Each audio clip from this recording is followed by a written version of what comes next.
à ce moment-là aussi que je commence à discuter avec des gens ou que tu connais à peine en fait. C'est ça le trail aussi, c'est que tu vas te mettre à discuter avec un mec, tu vas lui raconter peut-être bien des trucs que tu raconterais même pas à certaines personnes et en fait c'est ça qui est marrant et je me dis c'est vraiment bien. Salut à toutes et à tous, je vous souhaite la bienvenue dans un nouveau numéro du Let's Try Podcast. Salut, je suis heureux de vous retrouver pour ce 128e épisode du Let's Try Podcast, le podcast consacré 100% à la pratique et à la communauté du trail running. Tiens, ça faisait longtemps que j'avais pas sorti cette punchline. J'espère que tout le monde va bien, que toute la communauté du trail se porte bien. Et pour cet épisode, j'ai souhaité renouer avec l'interview un peu longue. Alors, elle est moins longue que les interviews du tout début du projet, mais elle dépasse l'heure quand même. Et j'ai fait appel à un influenceur coureur de bon niveau. Et je vous présenterai mon invité juste après ce petit message. Je tiens à saluer tous les nouveaux Patreons. Et ils sont nombreux cette semaine. Et je pense à Luc Henry, Kevin Gazzola, Marie Cézanne et Julien Messichia, si je prononce bien. Je suis très content de vous accueillir parmi nous et la communauté grandit encore. Nous dépassons les 50 parce que nous sommes à 56 contributeurs et si vous souhaitez nous rejoindre pour soutenir le LTP, rendez-vous sur patreon.com/Let's Try le podcast. Allez, je vous présente mon invité du jour. Aujourd'hui, j'ai décidé de faire appel à un influenceur. Il n'a pas de souci avec ce terme puisqu'il avoue très clairement c'est une activité et ça fait partie de une de ses activités. Il est caviste, il a 30 ans, il habite à Saint-Malo, il a découvert le trail en 2016 et a lancé juste dans la foulée la page Facebook des sportifs malouins et qui a rencontré un beau succès en Bretagne. Il est très attaché à sa terre, il va nous parler de ses débuts de trail, il va nous parler également de sa pratique actuelle, plus liée à la compétition, de sa vision de la communauté qu'il a réussi à créer sur Instagram, de sa relation avec les marques et de bien d'autres sujets. Et n'oubliez pas, une petite partie de cet épisode est réservée aux contributeurs des Patreons. Allez, je ne vais pas vous faire patienter plus longtemps, je vous laisse profiter de ma conversation avec Seb Merel. Salut Seb, je te remercie énormément de me rejoindre sur le podcast. Comment vas-tu ? Salut Nico, bah écoute, super bien. Un petit lundi, il fait beau en Bretagne. Quelle chance, parce que chez nous il fait un temps pourri. Et donc c'est rare, pour une fois c'est vous qui avez la primeur du beau temps.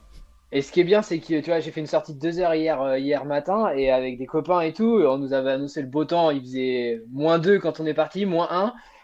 Donc pour nous c'était nickel à 7h30 du mat et on s'était dit on fait la grosse sortie parce que lundi il pleut et là il a pas plu de la journée, il fait grand beau donc le temps breton par excellence, on t'annonce qu'il pleut et il fait beau. C'est ça. Nous c'est l'inverse, il nous a annoncé qu'il allait pleuvoir et puis qu'il allait faire beau et puis aujourd'hui on n'a pas vu le soleil. Voilà. Bon, on va pas parler de météo pendant tout l'épisode. Météo, ouais. Je tiens à te dire quand même que, comme on le disait en off, tu as été un des tout premiers à me mentionner sur un post, etc. Tu m'écoutes depuis longtemps, donc on en parlait juste avant, ça me fait plaisir. Exact, ouais. Je sais pas, quand tu m'en as reparlé, j'avoue ne pas me souvenir quand est-ce que je l'ai fait. Est-ce que je l'ai fait pendant le confinement? Parce que je pense que j'ai écouté beaucoup de podcasts que je te disais pendant le confinement, j'avais un peu de temps par rapport au premier confinement, notamment où mon activité a été complètement stoppée. Après, les 2 et 3e confinements, j'ai un peu plus travaillé, mais c'est vrai que le podcast, c'est quelque chose qui me plaît bien. Seb, est-ce que, comme on le fait à chaque fois, tu peux te présenter en quelques mots? Bien sûr, ouais, ouais. Alors bah moi c'est alors Seb sur les réseaux, mais à la base quand même Sébastien. Je m'appelle donc Seb Merel. Je suis originaire à la base de Normandie. J'ai vécu toute ma bonne adolescence avec ma maman en Normandie et je suis arrivé en fait en Bretagne environ sur les moments de peut-être 2007-2008 où j'ai fait pas mal de boulot, notamment dans la restauration, enfin quelques travaux dans la restauration. Et là, maintenant, donc, arrivé depuis 10 ans sur Saint-Malo en tant que responsable d'une cave à vin. Donc, je suis avant tout caviste. Je suis runner passionné et à mi-temps Instagrammeur, on va dire. Mais avant tout caviste. Voilà. Et je pratique Alors, je dirais que je pratique plutôt la course à pied depuis. depuis les premiers crosses, parce que j'ai fait des crosses au collège comme tout le monde.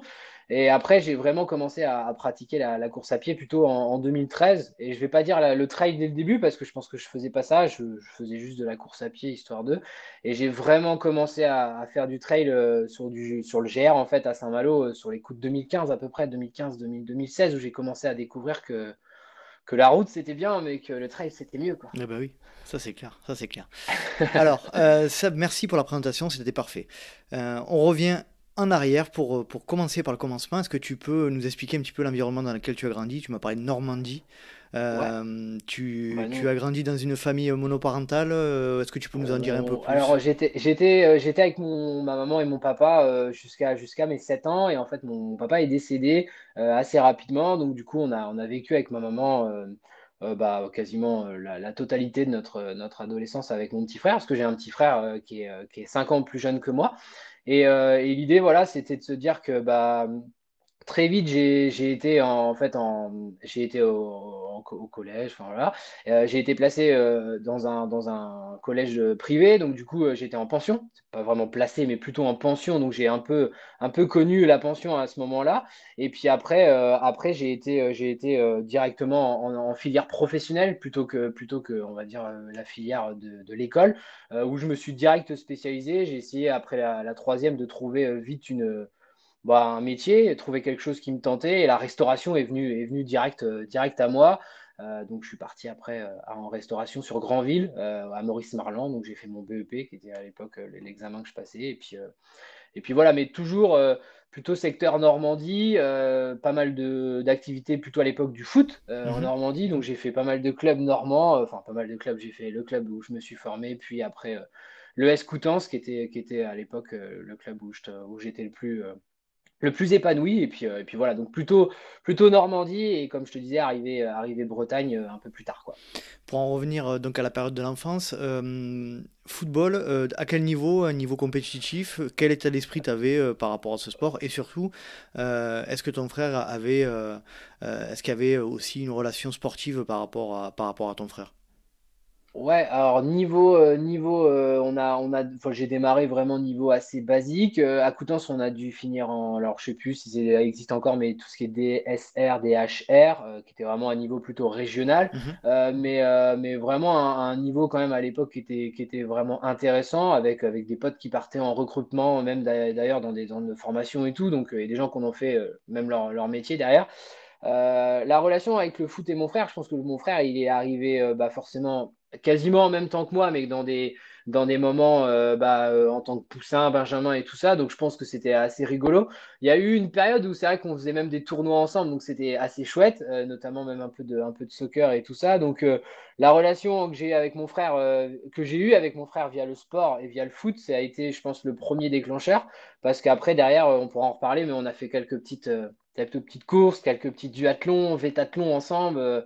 Donc même un raid kayak, course à pied VTT, ou alors qu'on n'avait jamais fait de kayak en mer ensemble. Donc je pense que le foot et l'activité qu'on a eue au départ nous a un peu rapprochés. Et puis maintenant, même si on est un peu plus loin et qu'on fait moins d'activités ensemble, on garde toujours cette même envie de faire des petits trucs ensemble, un peu comme avant, quoi. Il est où? Il est dans le coin ou Il est il est à parti? Saint-Nazaire maintenant, mon Saint-Nazaire. frère. Ah, mais je connais très bien. Ouais. Mes parents sont originaires de Il est Guérande et de Saint-Nazaire. Donc, Ok, il est un tout petit peu au-dessus maintenant. Il est à Pontchâteau, mais hmm. voilà, il a un travail aussi qui est assez prenant. Il travaille pas mal. Enfin, on a en fait un travail un peu en décalé. Lui, il est plutôt sur tout ce qui est TP, chantier, tout ça. Moi, je suis plutôt dans une boutique. Donc forcément, lui, il bosse du lundi au vendredi. Moi, je bosse du mardi au samedi, voire le dimanche des fois. Donc pas toujours facile d'arriver à mettre tout ça en place, quoi. Mais bon, on y arrive.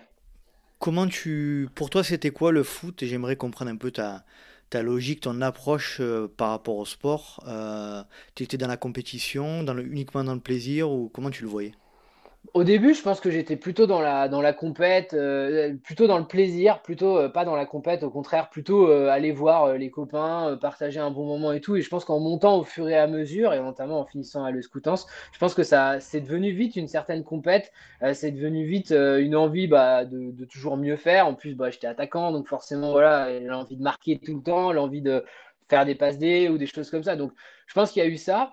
Et derrière, après, je dirais que le foot a eu sa transition où on est repassé un peu en mode copain.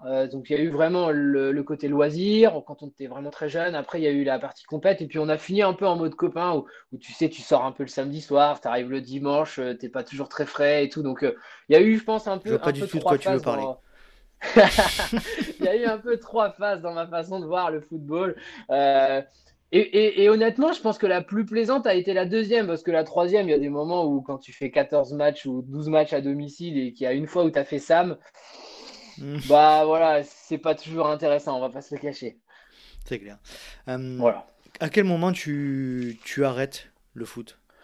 J'arrête le foot une fois que je commence la restauration parce Ouais. que bah, le samedi soir, je travaillais, le dimanche, c'était compliqué. Alors, j'ai arrêté, je dirais, pendant 2 ans quand j'ai fait mon bac professionnel parce que j'étais à Rennes et j'avais pas le permis encore parce que je suis parti vraiment, comme je te le disais, très très tôt de la maison. Je suis parti, j'avais 16 ans à peine.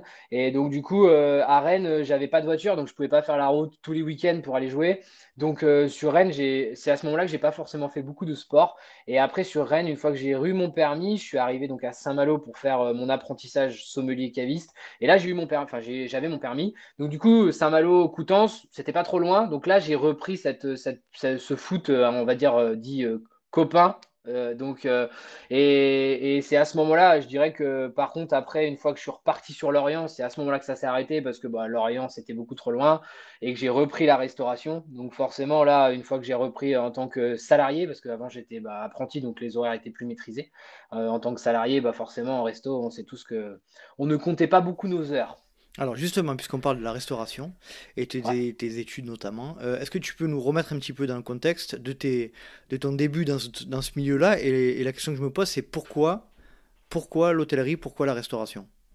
Bah, en fait, j'avais alors j'avais un papa qui était déjà cuisinier. J'ai Ouais. une maman qui a toujours travaillé dans le monde de la restauration. Alors, cause, on va dire, de vieillerie, au fur et à mesure, pareil, elle s'est un peu essoufflée de la restauration, donc elle décalée vers un autre secteur. Mais en gros, j'ai baigné un peu là-dedans aussi quand j'étais petit. Ils avaient un hôtel qui s'appelait l'hôtel de la plage, qui était à 50 mètres de la plage où on vivait. Et voilà, donc je pense que j'ai toujours baigné là-dedans. Après, ma maman a travaillé dans un bar tabac en tant que caissière, serveuse. Donc du coup, moi, j'allais filer des petits coups de main quand j'étais très jeune.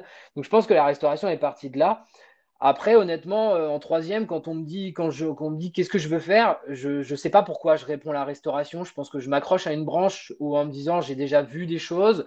Pourtant, je fais un stage dans un sport 2000 à l'époque où je me dis bah tiens j'aime bien le foot, j'aime bien le sport, ça va peut-être matcher. Et en fait pas plus que ça. Et en fait je me dis non la restauration ça va être bien. Et en première année de BEP à l'époque on te propose de choisir est-ce que tu veux faire de la cuisine ou est-ce que tu veux faire de la salle. Et visiblement, j'étais aussi bon en cuisine qu'en salle. Donc, ça a un peu posé de problème en disant, bah non, choisis la cuisine, choisis la salle. Et moi, j'ai choisi la salle. Alors, entre guillemets, me demande pas pourquoi, je n'en sais rien. Peut-être un feeling. Mhm. Voilà. Mais je regrette pas mon choix, en tout cas. Et à ce moment-là, quand tu commences à préciser un peu ton avenir pro, là, tu te vois avoir un métier particulier ou tu te vois caviste déjà ou pas du tout? Bah, à la base, non, je me vois chef de rang, je me vois serveur, je me vois dans une belle brigade. Donc, c'est pour ça direct que je pars à Rennes dans un étoilé Michelin à l'époque qui s'appelait La Fontaine aux Perles. Donc, où en gros, je tombe sur une équipe je crois qu'on était 21 ou 22 entre la salle et la cuisine et ça filait vraiment très droit. On pouvait pas moucher, quoi. C'était vraiment, fallait tout cadrer. Donc, j'ai appris, je pense, la rigueur dans la restauration, c'était vraiment ça, pour moi, le maître mot, quoi, dans cette entreprise. Et puis en fait, je fais ma première année en tant que serveur et tout se passe C'était bien. quoi? Et la deuxième année, Je te coupe, mais c'était en formation ouais, ou tu étais déjà en diplômé? formation, bac pro, en D'accord. bac. En alternance. C'était après le BEP, alternance, bac. D'accord. Et du coup, en première année de bac, j'ai bien vu le truc et tout. Et en deuxième année, l'apprenti sommelier, il fait 2 jours. Donc clairement, il pète un boulard et au bout de 2 jours, il dit je me casse. Et en fait, mon patron se retrouve sans apprenti sommelier. Donc du coup, bah, il me demande est-ce que tu veux apprendre un peu d'avance sur ta formation, vu que je lui avais dit bah, je ferais peut-être bien ça. Donc il me dit bah écoute, si tu veux, on t'apprend les choses. Donc du coup, j'ai fait une année un peu accélérée dans la sommellerie grâce à mon ancien patron. D'accord. Et c'est à ce moment-là que tu te dis, tu découvres le métier, tu te dis, c'est le déclic? Ouais, je pense que c'est à ce moment-là, c'est le déclic de la sommellerie, c'est le déclic de la découverte. C'est de se dire que, bah, en plus, je bougeais pas beaucoup, enfin, j'avais pas encore été dans le vignoble, j'avais pas encore fait certaines choses, mais je me dis, c'est vraiment un métier passionnant. Fallait être très pointilleux, fallait vraiment savoir de quoi on parlait, parce que bah, on avait des gens autour de nous qui achetaient des bouteilles extrêmement chères. Enfin, moi, je me vois servir des bouteilles entre 750 et plus de 1 000 euros. Donc, quand tu as 18 ans, tu te dis, waouh, les gens, ils sont capables de mettre de l'argent dans ces bouteilles-là et tout. Donc, T'as pas je me intérêt de dis, la ça faire doit être. tomber quand tu la débouches, hein. Non, ni de casser le bouchon. Donc, je me dis, c'est passionnant. Et je pense qu'à ce moment-là, je trouve une voie, une petite étincelle. Et mon ancienne apprenti, bah, l'apprenti qui était avec moi, Elodie, qui avait fait son apprentissage, moi j'étais première année, elle deuxième, elle était partie dans une cave à Saint-Malo. Donc du coup, je l'appelle et tout. Je lui dis, mais tu sais pas si ta cave, elle recrute pas et tout ça pour me faire une mention complémentaire. Et donc du coup, elle me dit, bah si, ils veulent bien te recevoir. Et donc du coup, bah, j'ai été en entretien. Cool. De là, donc Voilà. tu enchaînes. Est-ce que tu peux nous Ouais. donner un petit peu les grands moments de ta Bah, carrière, entre guillemets, jusqu'à ouais, aujourd'hui? bah après, je fais un an avec les patrons avec lesquels je suis actuellement, et puis au bout d'un an, bah, ils rechangent d'apprenti. Donc moi, je recherche une autre entreprise et je file à Lorient dans un demi-carton Michelin où je me dis, voilà, l'un des plus beaux restaurants de France, au Goemio, avec 2 Mac Michelin, et je me dis, c'est là-bas que je vais apprendre. En plus, la patronne est vraiment hyper intéressante. Elle a été la meilleure sommelière française, il fut un temps et tout. Donc, top. Et puis, donc tout se passe bien et tout, je suis sur l'Orient. Et puis, bah, d'un coup, d'un seul, en fait, mes patrons me rappellent en me disant, bah, la personne qui t'a formé, ton ancien responsable, s'en va monter son entreprise. Est-ce que tu veux revenir? Donc, du coup, bah, ni une ni deux, je reviens à l'entreprise qui m'a formé. Et voilà, et maintenant, ça fait 10 ans et je me sens bien à Saint-Malo. Et j'ai construit bah, plein de petites choses en plus autour de la cave, d'où bah, le sport, notamment, les sportifs malins. Parce que la relation avec Instagram, avec les réseaux, avec le sport, elle revient en fait au moment où j'arrive à Saint-Malo, quoi. D'accord. Aujourd'hui, donc Et tu es ça, toujours. c'est 2000, Vas-y. et pour donner une idée, ouais, c'est 2013, D'accord. 2012-2013. Aujourd'hui, donc tu es toujours sommelier, Ouais, aujourd'hui, je suis toujours caviste caviste. plutôt que sommelier C'est parce que quoi je la travaille dans une différence? cave à vin. Sommelier, plutôt la partie restauration, et Ouais. caviste, plutôt la partie magasin, boutique, e-shop, en fait. D'accord. Ok. Plutôt cette partie-là. Et le sport, dans toute cette période-là où tu te formes, tu es en formation, tes premiers pas professionnels, etc., toutes ces années, il est où le sport là-dedans? Bah, il est un peu dans le foot, comme on disait tout à l'heure, avec le côté foot copain et avec le soccer après sur Lorient. Mais la course à pied, elle n'arrive qu'à Lorient. Alors, c'est un peu rigolo, je disais ça à un de tes confrères l'autre jour. Elle arrive au moment où je passe devant un magasin de sport et que je vois une paire de Pegasus bleus magnifiques dans la vitrine. Et je ne sais pas pourquoi, j'ai voulu avoir ces Pegasus, et du coup, j'ai été les acheter. Et à l'époque, avec mon collègue avec qui on courait, enfin, qu'on faisait un peu de sport, un peu de foot et tout, on allait courir après les services. Donc, on allait courir vraiment 23h30, minuit, minuit et demi, tu vois, vraiment au tard. Et on courait sur l'Orient sans frontale, parce qu'on n'avait que des godasses, mais pour le coup, on n'avait pas de frontale. Et donc, du coup, et une fois arrivé à Saint-Malo, bah, j'avais mes chaussures, j'avais tout, et puis je suis arrivé seul, j'avais pas ma compagne à l'époque, j'avais pas Alice, j'avais pas ma femme. Et donc, du coup, bah, le soir, je rentrais, le midi, tout ça, et bah, j'avais quand même envie de bouger. J'avais un vélo qui me servait un peu, mais pas plus que ça, quoi. Et j'avais envie de bouger, j'avais envie de faire des trucs, donc je me suis dit, bah, je vais aller courir un peu, 30 minutes, 35 minutes après le boulot, quoi. Est-ce que toi aussi, parce que moi ça a été le cas, pour toi courir après rien, quand tu étais petit, c'était compliqué? Notamment aux entraînements de foot, quand tu faisais les Ah, aux, pré-saisons. aux entraînements de foot, c'était une corvée, clairement. C'était une vraie corvée. Le mec, il disait, ouais, il faut aller faire 3 4 tours de stade. C'était chiant. Mais à côté de ça, ça, c'était plutôt dans la première partie de foot. Arrivé à la partie footballistique, plutôt sur Coutances, quand on a commencé à faire un renforcement musculaire, du travail d'intensité et tout, ça, j'aimais bien. Voilà, tu étais plus dans Ça, une ça- préparation physique un peu plus Ouais. pointue, quoi. Bah, tu vois, et on démarrait déjà, même on prenait la saison en septembre, on démarrait déjà des prépas physiques aux alentours du 15 août à peu près. On démarrait déjà 2 à 3 entraînements par semaine pour pouvoir se remettre un peu en condition. Donc c'est à ce moment-là peut-être que je dirais que le sport côté prépa physique m'a bien plu en fait, dans cette jeunesse-là, quoi. Mais avant, c'est sûr que ouais, en moins de 13, faire 2 tours de stade, j'en avais ras-le-bol, quoi. Qu'est-ce que t'en as gardé de cette période de préparation physique, là, un petit peu, où ça commençait un petit peu à être intéressant, là, au niveau du niveau sportif? Qu'est-ce que t'en as gardé par rapport à pour ta pratique d'aujourd'hui? Bon, les cuisses. les gens vont te dire sur les réseaux sociaux que j'ai des cuisses de footballeur, d'ancien footballeur, quoi. Je Mm. vais dire que Bah, j'en c'est ai vrai. gardé sur tout ça, quoi. Ouais, c'est bah, la partie. Alors, le partage, parce qu'on en reparlera, mais c'est vrai que le partage sur ma page est important. Mais bah, je sais pas si je me serais vu faire un sport individuel. À aucun moment, je me suis dit dans ma jeunesse, je vais faire du judo, je vais faire du ping-pong. J'ai toujours voulu être en extérieur et j'ai toujours voulu le faire à plusieurs. Mhm. Chose que maintenant, bah, forcément, on fait peut-être un peu moins parce que bah, maintenant, je fais un sport un peu plus solo, quoique j'intègre Quoique. beaucoup de gens dans ma pratique. Mais, j'ai pas entendu. T'as dit J'ai quoi? dit quoique, le trail est Quoique. peut-être le sport le moins individuel qui soit, même si Oui, on peut c'est le faire vrai. seul. Ouais, ouais, ouais. Ouais, complètement. Mais effectivement, c'est vrai que des fois, tu t'entraînes solo, des fois, voilà. Mais alors que bah, à cette période-là, on était toujours au moins 10 quoi. Quand il n'y avait pas des retardataires et des gens qui venaient pas aux entraînements, quoi. Mhm. Donc, je pense que c'est ça. J'en retiens surtout cette idée de partager ça encore avec tous les copains et que ce soit dans la compète ou dans le plaisir, même le dimanche matin, avec un œil ou deux et demi, quoi, tu vois, on se marrait bien, quoi.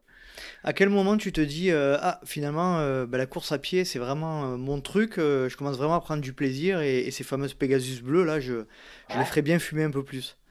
Bah, je crois que c'est mon premier dossard quand même à Rennes. Je me suis inscrit à Rennes en 2000, fin 2012, quand je suis arrivé à la cave en septembre. En fait, je me suis inscrit au Tour Court, une course solidaire à Rennes où en gros tout le monde peut s'inscrire, c'est gratuit et tout. Donc j'avais fait la route et tout ça. Et en fait, je me suis retrouvé, on devait être 5 ou 7 000. Et je me suis retrouvé au milieu de tout le monde et je me suis dit, mais super quoi, c'est un bon truc. Bon, honnêtement. J'avais jamais couru 10 bornes de ma vie. Si je me trompe pas, je pense que mon chrono devait être aux alentours de 43-44 à l'époque. J'ai souffert à la fin, mais au début, j'ai senti vraiment, ouais, j'ai senti une certaine atmosphère qui était cool, quoi. C'est à ce moment-là que tu te dis, c'est vraiment quelque chose qui me plaît. T'avais jamais foulé les sentiers, t'étais que sur du bitume à l'époque. Ah, j'étais que sur du bitume. J'avais jamais été mettre un pied sur une ronce, enfin sur une racine ou sur un caillou. À ce moment-là, le trail, je savais même pas ce que ça voulait dire, entre guillemets. Et est-ce que tu continues là pour le coup au niveau du running à augmenter les distances ou tu t'arrêtes au 10 et après tu passes au trail, non? Comment ça se passe? Non, j'ai été un coureur très amateur. De 2013 de fin 2012, 2013, voire 2014, j'ai été un coureur très amateur qui sort à l'envie, qui se dit il fait beau, je sors, il fait pas beau, je sors pas. Qui se dit je vais courir 30 minutes, 35 minutes, mais pas plus. C'était vraiment du petit sport, on va dire. C'était du petit footing plaisir. Pas de grosses intensités, pas de travail. Enfin, on parlait pas de fractionner, on parlait de rien, quoi. Vraiment, à ce moment-là, c'est juste s'aérer un peu, profiter du beau temps et voilà, quoi. À quel moment tu commences un peu à t'intéresser pas à la perf, mais je veux dire à l'entraînement? Tu es toujours dans une logique de plaisir au ressenti ou tu as à un moment donné basculé vers une pratique un peu plus théorique? À un moment, j'ai basculé quand j'ai senti que je commençais à me rapprocher du 40 sur 10 km, en fait. Hmm. Je pense que j'ai commencé à sentir la bascule à ce moment-là. J'ai refait le Tour Court l'année qui suivait, 2012-2013, l'année qui suivait, et j'ai dû me rapprocher des 40, mais j'y étais pas encore. Et c'est à ce moment-là que j'ai dû me dire, il y a peut-être quelque chose à faire pour quand même aller chercher les 40. J'ai pas forcément été voir sur des sites, j'ai pas forcément été voir sur des choses comme ça, mais je me suis dit peut-être qu'en m'entraînant un petit peu plus, en allongeant un peu plus souvent la distance, je me suis dit ça va le faire, quoi. D'accord. Et donc tu persistes ou Ouais.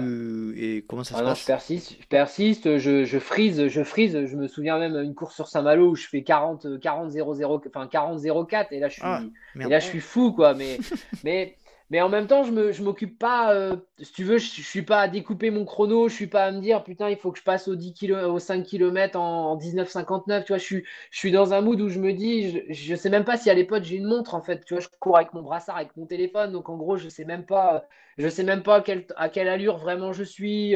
J'ai un repère ou deux avec des copains qui sont devant ou derrière, mais à cette époque-là, je fais au feeling, en fait, si tu veux. Donc, voilà, il y a pas cet aspect, tu te bloques en mode métronome sur ta montre où tu te dis, il faut être toujours à la même allure pour qu'à la fin, ça finisse bien, quoi. Mhm. Et donc, à un moment donné, tu rencontres les sentiers, le trail. Tu l'as dit tout Ouais, à l'heure en début d'épisode. Est-ce que tu peux ouais. euh, nous partager Voilà, ce moment-là? c'est un beau, je ne me, je n'ai pas bossé avant le podcast, donc c'est mal, je sais bien, mais je ne me souviens plus Il faut pas. Il ne faut pas quel bosser. trail. Ah, faut pas bosser. Je suis en journée de congé, c'est pour ça. Mais je ne me souviens plus quelle est la course nature. En tout cas, la course nature ou le premier trail que j'ai fait. Mais je pense que une fois que ouais, une fois que j'ai commencé le trail, c'est plutôt sur les coups de début 14-2015, quoi. Mais à découvrir en fait que de faire le même tour tout le temps entre la gare, le sillon de Saint-Malo, l'intramuros, la plage des Bas-Sablons et de revenir chez toi, bah il y avait autre chose à côté si tu veux. Donc du coup, je me suis un peu décalé vers chez le GR34 en fait, la pointe de la Varde, toute la partie qui remonte en fait entre Saint-Malo et Cancale. Et c'est là en fait que je me suis aperçu que bah, c'était trop grand quoi. Il y avait trop d'espace quoi. Et il y avait de la place. Donc je me suis dit c'est génial quoi. Et t'es sorti des sentiers battus tout seul ou t'étais avec quelqu'un? J'étais tout seul. J'étais tout seul parce à l'époque, j'étais tout seul sur Saint-Malo. J'avais quelques amis, mais qui pratiquaient pas forcément la course à pied. Et donc, non, non, des sorties solo au début. Et alors, donc j'imagine qu'à un moment donné, comme nous tous, tu chopes, on va dire, le virus. Ah Tu participes à ton premier trail ou à ta première course nature, et puis tu glisses, comme nous tous, ou comme beaucoup d'entre nous, gentiment, pour allonger les distances. Est-ce que tu peux nous raconter un petit peu comment ça se passe? Alors j'ai allongé les distances un petit peu aussi sur route au début, où j'ai fait un peu de 15 et 20 kilomètres et un peu de semi. J'ai pas fait mon marathon très très vite parce que j'ai toujours été dans une progression quand même très importante. J'ai eu quelques petits pets comme tout bon premier coureur. J'avoue que je me suis pas mal écouté, ce que je fais encore beaucoup maintenant. C'est vrai que je suis pas du genre à courir sur une blessure ou sur une gêne ou des choses comme ça. Ça s'est vu dernièrement sur ma prépa, ma dernière prépa. Mais en gros, j'arrive gentiment sur des distances route avant longue et après j'attaque des distances dites tradies en fait, des 10, des 12, des 15 en forêt, sur GR. Je me souviens d'une belle course qui faisait un Cancale, mais par le GR et qui revenait vers les petits chemins de ronde et tout, qui n'existe plus maintenant, mais je pense que c'est certainement celle-ci, la première course que j'ai faite en trail un petit peu plus longue. Elle devait faire à l'époque 16 ou 17 kilomètres, peut-être 18 kilomètres, et je pense que ça a été ça. Et je sais pas si tu connais un petit peu la partie GR34 Cancale, Pointe du Groin, Saint-Malo, mais c'est c'est magnifique, franchement, c'est magnifique. Hmm. Tu Donc travailles à l'office voilà. du tourisme de Ouais, Saint-Malo. presque. Non, je revendique le fait de ne pas avoir de montagne et je le cumule avec mon GR, si tu veux. C'est surtout Hmm. ça, en fait. Donc, non, non, vraiment, c'est à ce moment-là où je me suis dit, waouh, le GR de ce côté-là. Puis, j'étais pas du genre à prendre ma bagnole et à me dire, allez, je vais me garer à Cancale, je cours et puis je reviens à ma voiture. Moi, je restais vraiment toujours un peu dans mon petit monde, dans mon confort, quoi, si tu veux, sur Saint-Malo, quoi. Et une fois que j'ai commencé à bouger, après, ça a été Hmm. la porte ouverte à toutes les folies possibles qu'on imagine, quoi. Justement, la folie ou la communauté du trail que tu rencontres à ce moment-là, tu te dis, ah ouais, mais 'fin, ça te surprend? Quel est ton état d'esprit quand tu rencontres ce sport et ce milieu-là? Bah, je pense que je comprends très vite ce mot que moi j'aime beaucoup, c'est le partage, comme je le mets sur mes réseaux. Je pense que tu es dans une galère souvent avec des gens, surtout en début de trail, tu galères bien dans des bosses, dans des trucs, tu pars trop vite, tu te retrouves avec des mecs, entre guillemets, qui sont partis trop vite, vous êtes à deux à être à l'agonie, vous faites doubler par 25 personnes en 2 kilomètres. En fait, à ce moment-là, tu découvres des gens, tu discutes, et c'est à ce moment-là aussi que je commence à discuter avec des gens ou que tu connais à peine en fait. C'est ça le trail aussi, c'est que tu vas te mettre à discuter avec un mec, tu vas lui raconter peut-être bien des trucs que tu raconterais même pas à certaines personnes, et en fait c'est ça qui est marrant, et je me dis, putain, c'est vraiment bien. Et alors, à la différence de la route, où en plus j'avais découvert la route un peu sur la vitesse, pas du tout dans le côté classique. J'avais découvert la route plutôt toujours où tu peux pas discuter avec ton voisin parce que T'es au t'es à seuil? 185 pulses et puis que de toute façon, si tu causes avec lui, il est aussi mort que toi après. Et tu as un point de côté qui arrive très rapidement. Et en fait, dans le trail, je me suis aperçu qu'on pouvait communiquer, qu'on pouvait manger, qu'on pouvait s'arrêter à des ravitaux autant de temps qu'on voulait parce qu'on savait très bien qu'à l'époque, on n'allait pas faire de perte de toute façon. Et puis de fil en aiguille, j'ai discuté avec des gens sur Saint-Malo et puis je me suis aperçu que les gens couraient tous tout seuls à Saint-Malo. Enfin, c'est pas méchant, mais il y a des clubs, mais tous les gens qui pratiquaient en loisir, ils couraient chacun de leur côté, quoi. Et je les croisais d'ailleurs le midi ou le soir quand j'allais courir, je croisais tout le monde. Et donc, du coup, bah, c'est là que me suis venu l'intérêt et la fête de créer la page sportive qui s'appelle Les Sportifs Malouins sur Saint-Malo, quoi. Justement, on en parle assez peu, mais malgré tout, on sait qu'il y a une belle communauté trail du côté de la Bretagne. Ouais, On salue François d'ailleurs, notamment, qui est chez ouais, vous, François Hinault. carrément. Et Euh, un peu plus dans le sud, mais ouais, un peu plus dans le sud. il est pas loin, c'est vrai. On le salue. Et est-ce que tu peux nous raconter donc justement le début de la création de cette page là qui marque un petit peu le début de ton aventure sur les réseaux notamment? Ouais, bah cette page en fait, elle a été vraiment vue par moi et Alice en fait. Alice et moi, on s'est dit bah tu cours. Pourquoi tu veux pas courir à plusieurs? Pourquoi tu veux pas essayer de partager ça avec des gens? Donc du coup, on s'est dit on va créer un truc. Loin de là, notre idée de se dire on va créer une association parce qu'on est à l'époque, à l'heure d'aujourd'hui, on n'est toujours pas une asso et je pense qu'on le sera jamais. Mais l'idée c'était de se dire qu'il y a plein de gens qui n'osent pas forcément courir avec d'autres personnes, par faute de niveau, par faute de tout ça. Et que bah, nous, on s'est dit, on va créer un truc. Alors à l'époque, il y avait un site qui s'appelait OVS, c'est un truc qu'on va sortir. Il y avait des gens qui proposaient des sorties running. Et du coup, je me suis greffé un jour avec un et tout, deux. Et puis un jour, j'ai quelqu'un qui m'a dit, ouais, mais je me suis greffé avec un mec qui courait vite l'autre jour, un peu comme vous. Il a fait toute sa séance tout seul devant et puis il nous a laissé à la ramasse derrière. Je me suis dit, bah, c'est pas très courtois. Je me dis, c'est bizarre quand même comme façon. À la limite, vaut mieux aller courir tout seul si tu veux faire ta séance, quoi. Et c'est là que je me suis dit, bah, il y a certainement un truc à faire, proposer me servir de Facebook, parce qu'à l'époque, je n'avais pas Instagram, me servir de Facebook en me disant, bah, on va se réunir, on va proposer, bah, par exemple, à des gens qui veulent courir à 10 km/h, 9 km/h, 10 km en 1 heure, 10 km en 1h30, tu vois, des petits trucs de niveau comme ça, et puis courir à plusieurs. Et en fait, ça a vachement bien pris. On s'est retrouvé dans les débuts. Un beau petit noyau de 10-12 personnes tout le temps là, en fait, à chaque événement qu'on créait, le soir, le samedi, le dimanche. Enfin, moi, je n'y allais pas le samedi, mais j'avais des gars qui créaient des trucs. Et puis bah, du coup, maintenant, bon, alors on n'est pas tous actifs, mais maintenant, la page, elle compte 1500 personnes. Et un gros noyau de 40 à 50 personnes que l'on peut retrouver sur des courses tout autour de chez nous, quoi. C'est des événements ou plutôt des entraînements ou plutôt des sorties planifiées? Sortie planifiée plutôt. Après, j'ai des gars qui proposent un petit peu de renfort. J'ai des gars qui proposent des séances spécifiques. Moi, ça peut m'arriver de dire, bah voilà, ce midi, j'ai 10 fois 400 à faire. Venez avec moi. Moi, je propose plutôt du trail. Donc, du coup, c'est plutôt venez tourner avec moi autour du Mont Garo pendant 4 heures. Venez faire une séance de 12 fois la petite Briantée qui est à côté de chez nous. Tu vois, c'est plutôt des trucs comme ça. Mais il y a aussi des runs découvertes, en fait, des gens qui se disent, bah, nous, on a juste envie d'aller courir à 18h30. Est-ce que quelqu'un veut nous accompagner, quoi? Est-ce que tu peux nous dépeindre un petit peu comment dire, je sais pas si c'est le bon terme, mais la coloration de la communauté des trailers en Bretagne? Qu'est-ce qu'elle a de particulière, d'après toi? Qu'est-ce qu'elle a de particulière?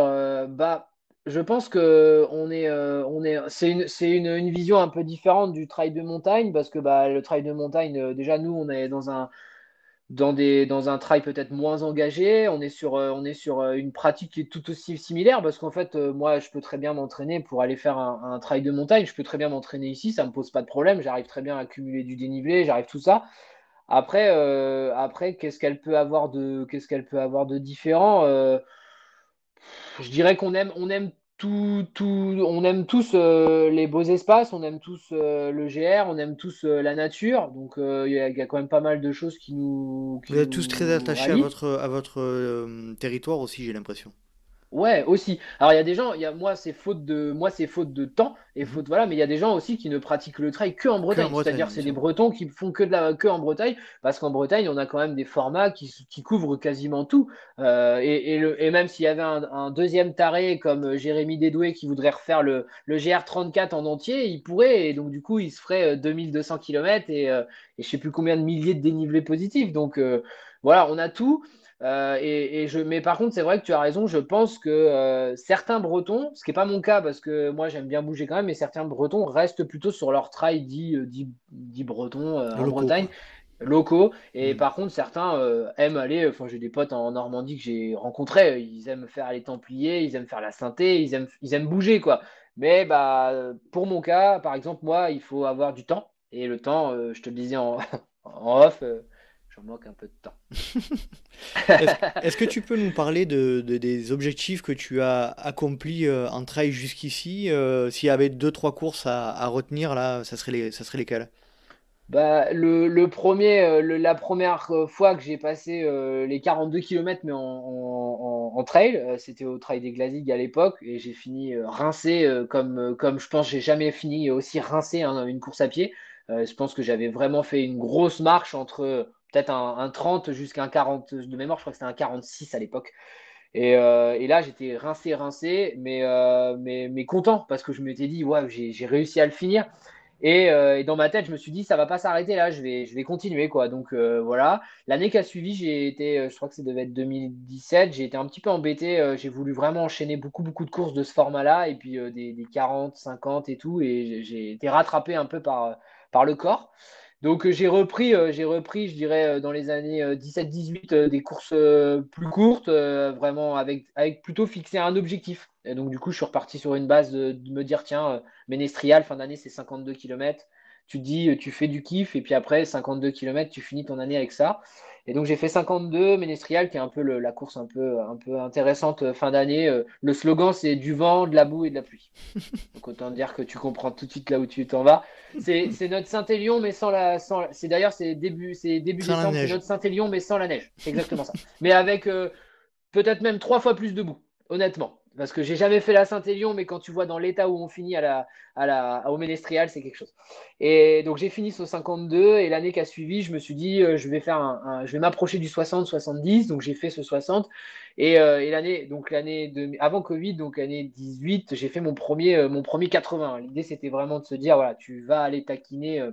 Alors c'est un débat, mais l'ultra trail, pour moi, il démarre à partir de 80. C'est un grand débat de tous, mais voilà. Une fois que tu commences à t'approcher des 10 heures d'effort, je pense qu'on peut commencer à utiliser ce mot-là.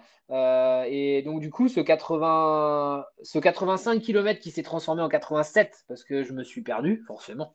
Pour que ce soit sympathique, il faut se dire, avoir une montre qui ne fait pas carto, et de se dire, si, c'est bizarre, j'ai l'impression qu'on est déjà passé par là tout à l'heure et tout. Et là, mon collègue qui me Mais dit, oui, ouais, oui, t'as peut-être raison. on est bien Mais passé oui, par t'as là. peut-être raison. Et là, je lui dis, regarde, on prend le virage, et si la rubalise, elle est en bas à gauche, c'est qu'on est déjà passé. Et là, je vois la rubalise, j'ai dit, vas-y, fais demi-tour, c'est bon. Ça fait 1 kilomètre, 1 kilomètre qu'on est sur le parcours. Et donc ça s'est plutôt bien passé. Et puis, donc, je finis ce trail. Et puis, bon, année Covid, on a été tous très embêtés. On va pas trop en parler. J'ai pas pu faire de longue distance. J'ai d'ailleurs fait beaucoup de vélo. J'ai fait ma première longue distance en vélo sur mon home trainer. J'ai fait 170 km, tu vois, D'accord? sur home trainer. Le cul sur la selle pendant pas mal d'heures. C'était pour une bonne cause, hein, tu vois, c'était pour la sclérose en plaques, donc c'était Ouais. important pour moi. Mais j'avoue que sur un home trainer de nuit et tout, j'avais commencé de bonne heure, j'avais commencé sur les coups de 3 heures, 4 heures du matin, et j'étais content de finir à la fin. Et là, du coup, j'ai repris post-Covid sur la longue distance. J'ai refait le même 90 km qui était basculé maintenant sur un 90 l'année dernière. Donc j'ai mis moins de 10 heures. L'objectif était 10 heures. Donc 90 km de la Roche de Hêtre. Et puis bah là, je devais faire un 100 km en début d'année, un 100 km à côté de Saint-Malo. Et puis une mauvaise chute dans les escaliers Ah, fait que j'ai retardé un petit peu. Ah, mon début d'année est compliqué, 2022 là. J'ai fait un très très gros bloc de prépa. Les préparations hivernales, c'est pas ce que j'aime. Donc hmm. tu vois ici, il fait froid, tout ça, c'est humide.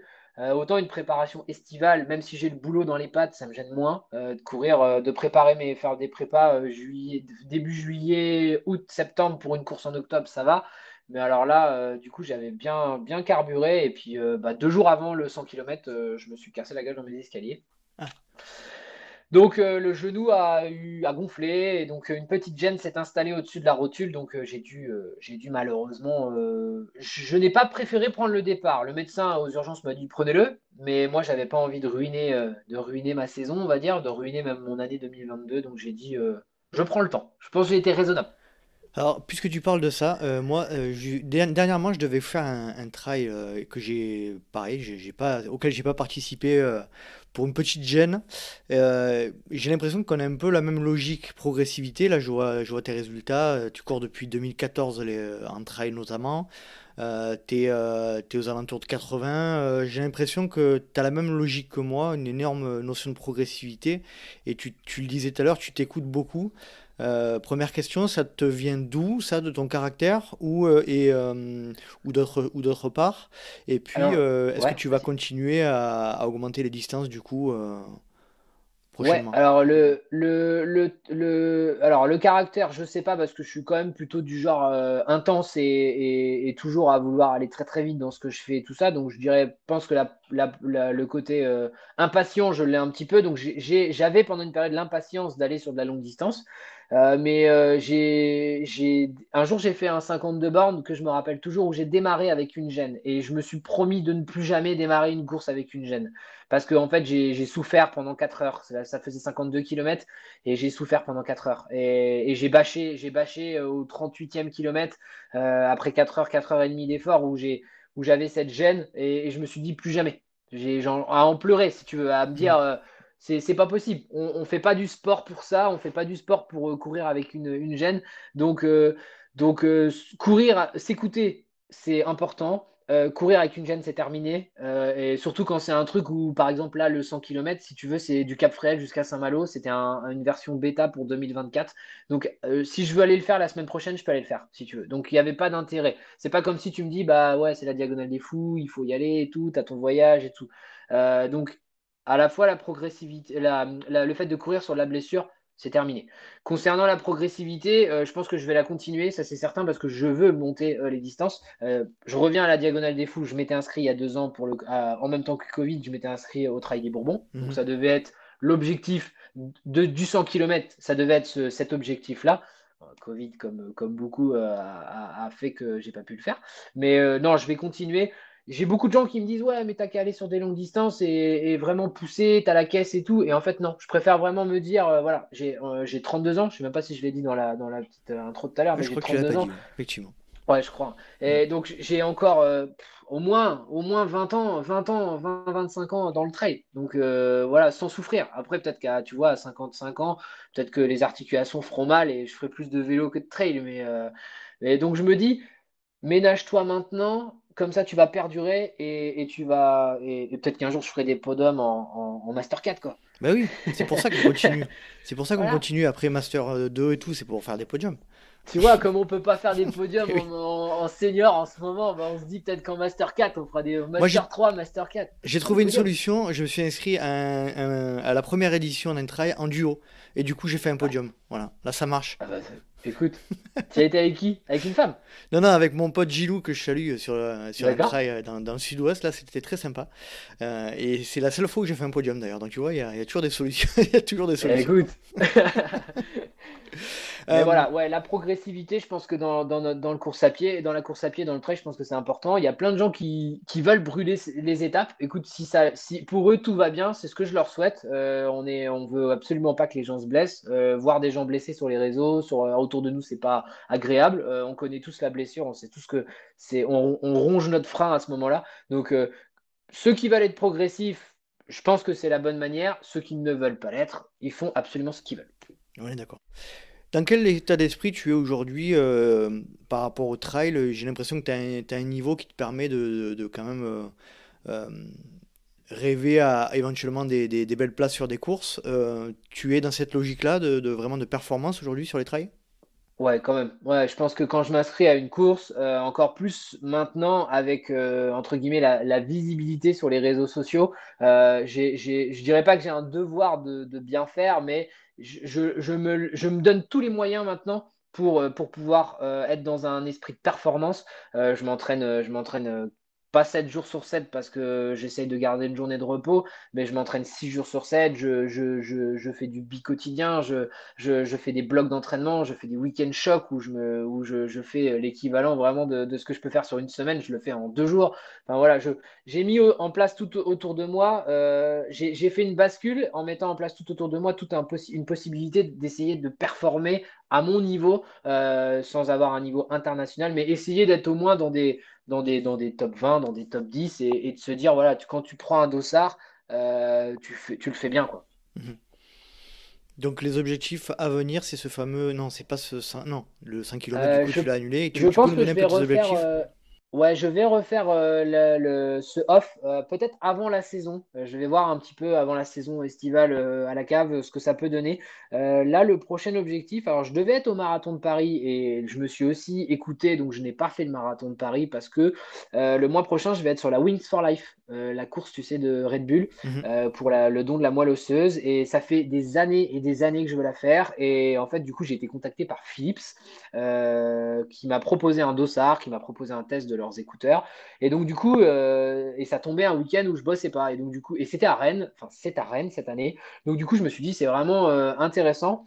Donc, là, pendant un mois, je vais me focus un peu plus sur des allures type allure marathon. Donc, j'ai un record en marathon du Mont-Saint-Michel en 3,15 et je vais essayer de me baser sur une base de 3,10 pour essayer de faire un max de kilomètres. Alors je rappelle un peu aux gens qui ne connaissent pas, la Wings for Life, c'est une course où tu pars 30 minutes avant une voiture, cache sur car, et tu te fais rattraper en fait d'un certain temps en fonction de ton allure. Et plus tu fais de kilomètres, plus ça rapporte d'argent l'association en fait.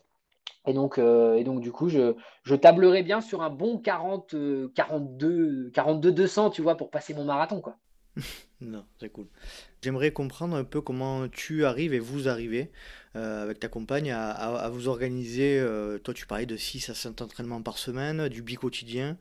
Tu peux nous donner un petit peu les clés là, de ton organisation?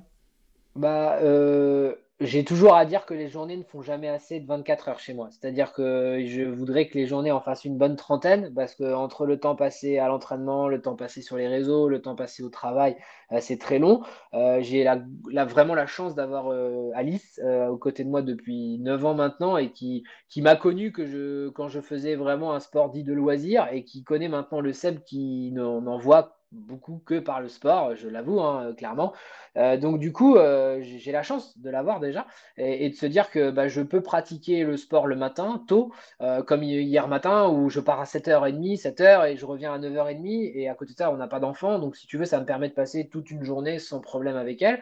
J'ai la chance de pouvoir m'entraîner le midi parce qu'on est chacun de notre côté au niveau des travaux, des travails, donc du travail. Et donc du coup, je m'entraîne le midi les trois quarts du temps. Donc là, bah, j'ai mon créneau. Par contre, le midi, c'est 2 heures, c'est donc 1 heure, 1 heure et quart de footing, c'est la douche, c'est manger et tu repars direct. Donc ça va très vite.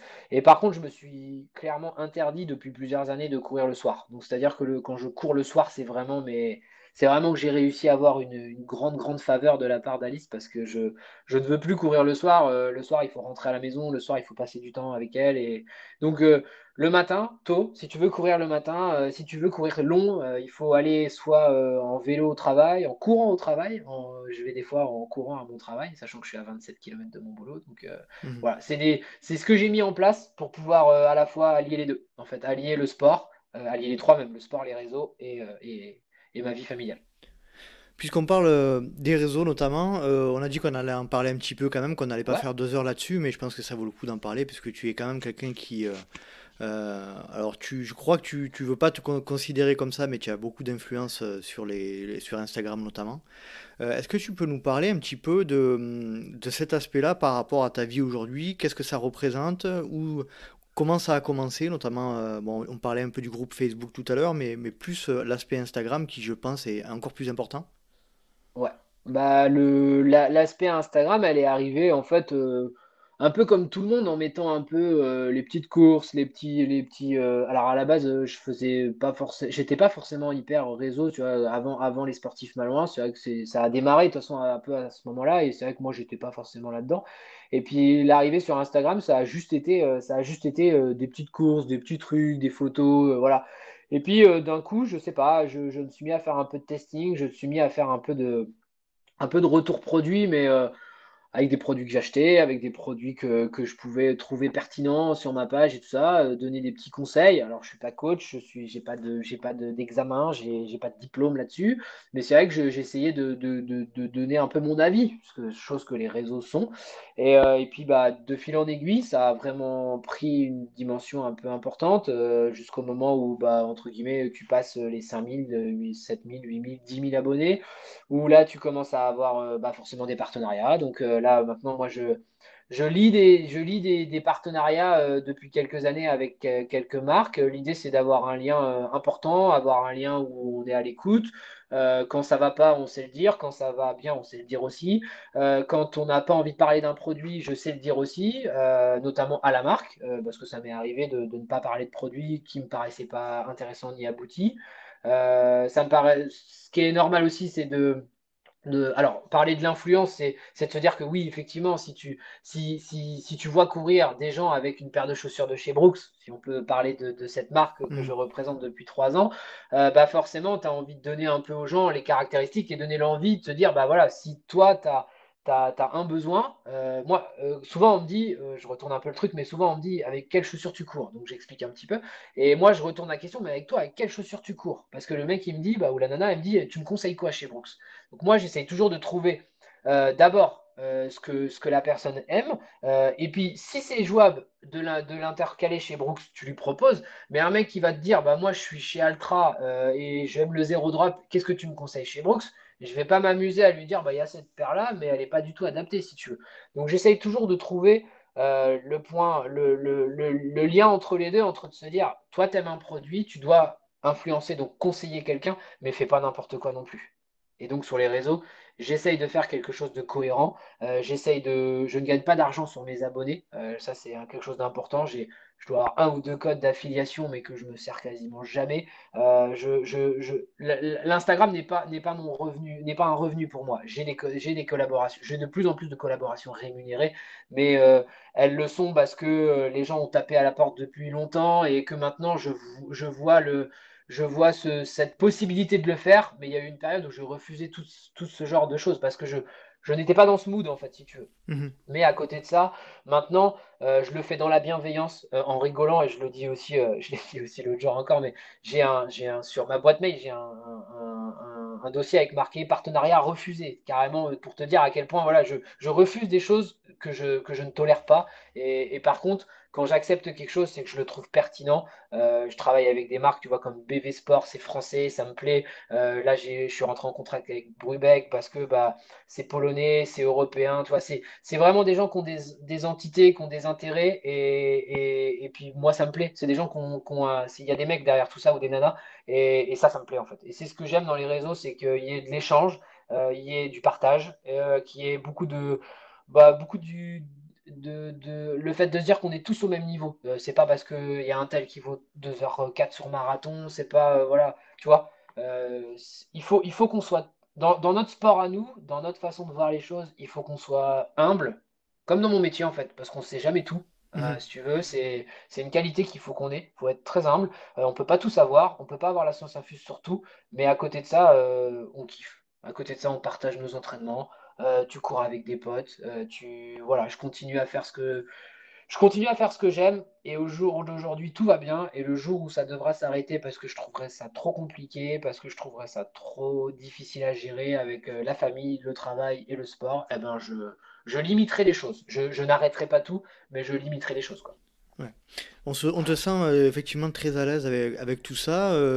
Est-ce que ça l'a toujours été ou est-ce que tu as parfois été confronté à un peu un regard négatif de ce fameux terme influenceur qui est pas trop, qui est pas en odeur de sainteté aujourd'hui, surtout en France? Ouais, j'ai eu du mal pendant une période à me dire influenceur, et même encore maintenant, j'ai toujours un peu de réticence, mais à me dire, est-ce que réellement tu es un influenceur? Parce que un influenceur, pour moi, c'est aussi quelqu'un qui a une encore plus grosse communauté que moi, et qui clairement vend aussi des produits, et qui a un business. Moi, l'avantage que j'ai dans mon statut, on va dire, entre guillemets, c'est que je n'ai rien à vendre. C'est-à-dire que mon moi se finira tout pareil de ce que si quelqu'un achète quelque chose ou si quelqu'un ne l'achète pas. Mhm. Donc moi, c'est ça qui fait ma crédibilité, et c'est ça qui fait aussi que je reste vrai. Après, les réseaux sociaux, faut dire les choses. Comme je te disais tout à l'heure, quand ça va, ça va. Quand ça va pas, il faut aussi le dire en public, parce que bah, quand une paire de chaussures, on parle du trail, les chaussures sont en ce moment de plus en plus légères, sont de plus en plus fragiles. Donc, bah, je discute avec des gens autour de moi qui me disent, ouais, ma chaussure, 185 km, la mèche est percée. Bah tiens, toi, tu portes cette chaussure-là, t'as fait combien de kilomètres avec? Parce que moi, elle est déjà usée et tout. Le problème, c'est que bah, on veut de la légèreté, on veut du dynamisme, on veut tout ça, et à côté de ça, bah, forcément, bah, il y a des choses on rogne un petit peu sur du matériel, enfin, du matériel et puis sur des composants. Donc, bah, il faut savoir le dire aussi que bah, quand ça va, et quand la chaussure elle perce, et puis bah, voilà, on est là pour faire des retours et des vrais retours. Donc, du coup, il faut pas avoir peur. Et puis l'influence, il faut pas avoir peur de ce mot. C'est ni plus ni moins. Ce qui a été difficile au début, c'était de se dire que quand j'ai vu mon premier message où le mec il m'a mis on a l'impression que tu es un panneau publicitaire, ça fait mal au cœur. Parce qu'en fait, tu te dis non, pas du tout. Tu te dis j'ai accepté ça parce que j'ai trouvé ça intéressant, donc tu te remets un peu en question. Mais j'ai jamais eu de gros messages de haters. Là-dessus, je pense que j'ai jamais été confronté à ça. J'ai été confronté à un petit souci en local, voilà, mais hormis ça, sur le côté un peu notoriété, si tu veux, même si moi je qualifie pas forcément d'une notoriété le fait d'avoir 16 000 abonnés sur Instagram, si tu veux. Dans la rue, je fais mes courses à part en local. Là, je vais au marathon de Paris, au Run Experience, j'ai croisé 7-8 personnes que je connaissais, mais personne ne m'a alpagué en me disant vas-y, on fait une photo ou quoi que ce soit. Donc, Hmm. en soi, si tu veux, je suis un gars comme tout le monde, malgré que j'ai une communauté. On va pas m'attirer dans la rue, on va pas me dire ah bah tiens, vas-y. Donc, elle est facile. L'influence, pour moi, elle est facile à gérer en tout cas. D'accord, très bien. Bon, c'est clair. Euh, et du coup, comment tu vois la suite là? Qu'est-ce qu'on peut te souhaiter par rapport à tout ça aujourd'hui?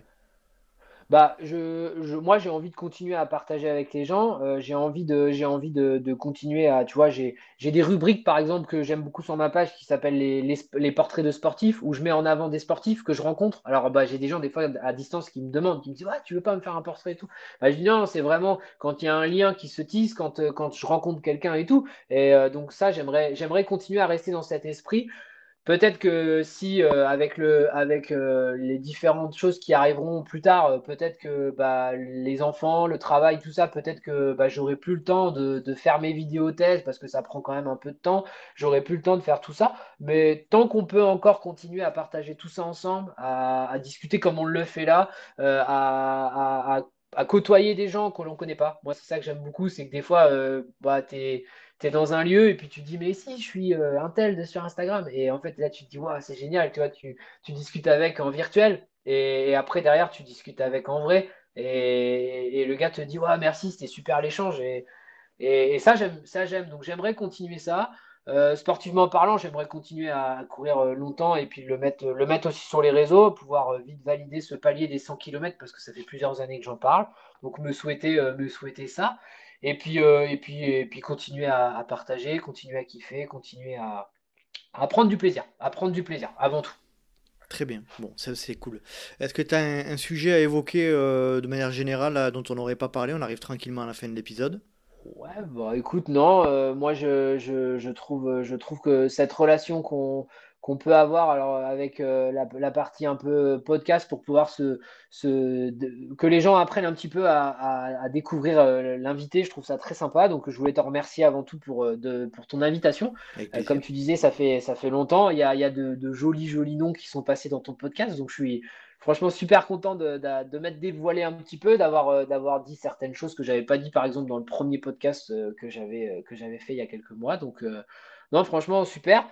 Puis surtout continuer à toi ce que tu fais, de partager avec les gens parce que c'est une sorte de partage aussi, le fait d'inviter des gens, le fait de leur proposer ce genre d'interview en sonore. Eh ben je trouve ça bien.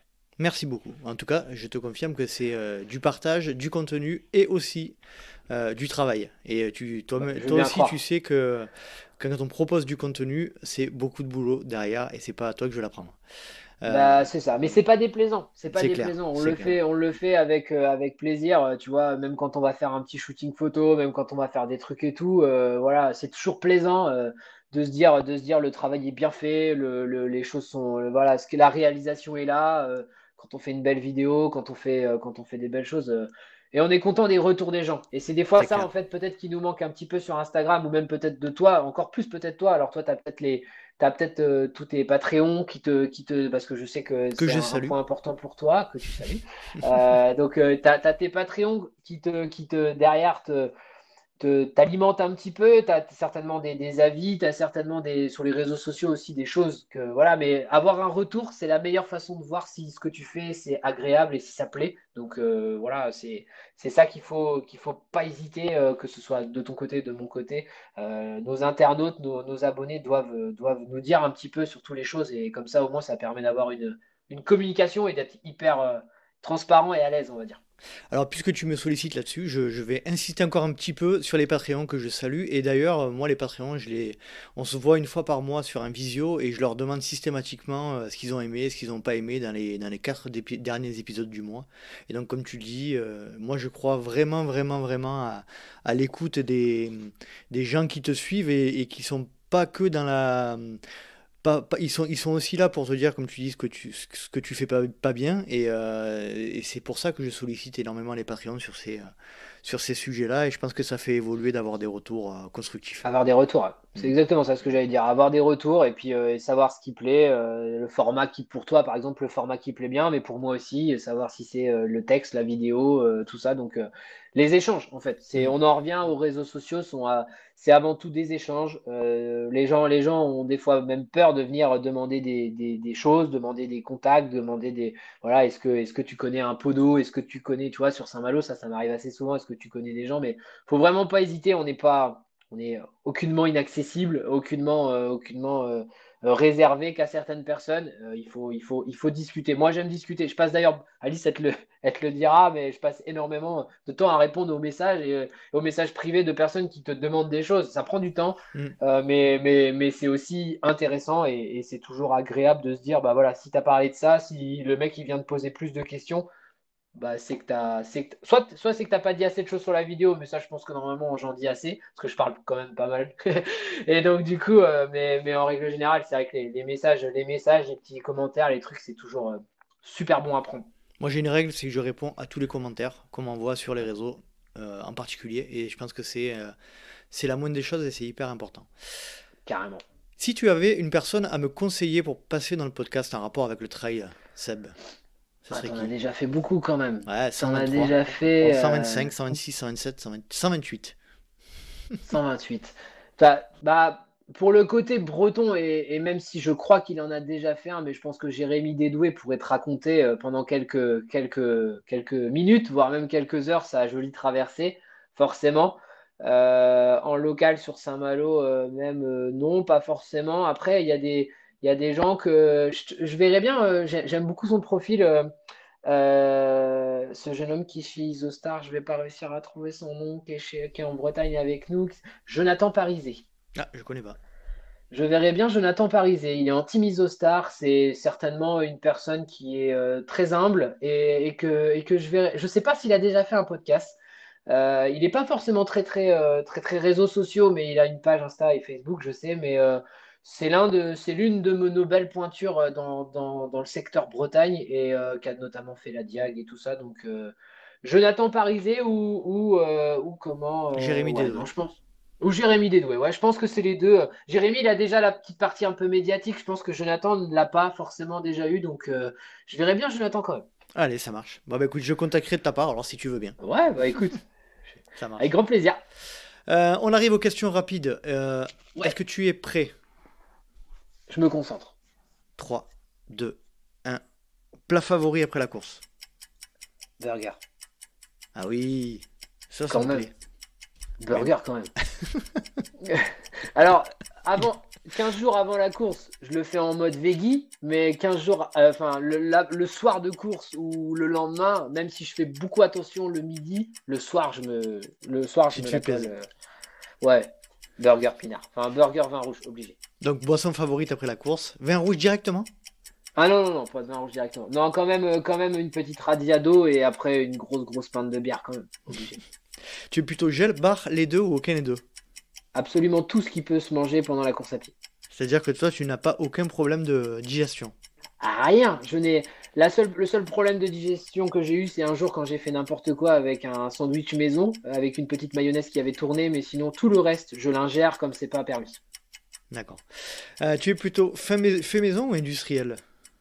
C'est de l'industriel, c'est ce que j'utilise. Alors là, ça va être un vrai dilemme pour toi en Bretagne. Tu es plutôt grosse rafale de vent ou grosse averse de pluie?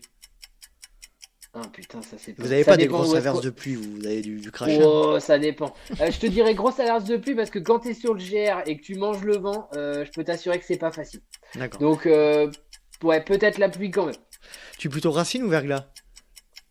Ah, Racine quand même, le verglas c'est horrible. Tu préfères courir de nuit ou de jour? Ah, de nuit, sans aucun. tu Surtout cours sur du souvent long. de nuit, toi? De nuit. Ah ouais, j'adore ça.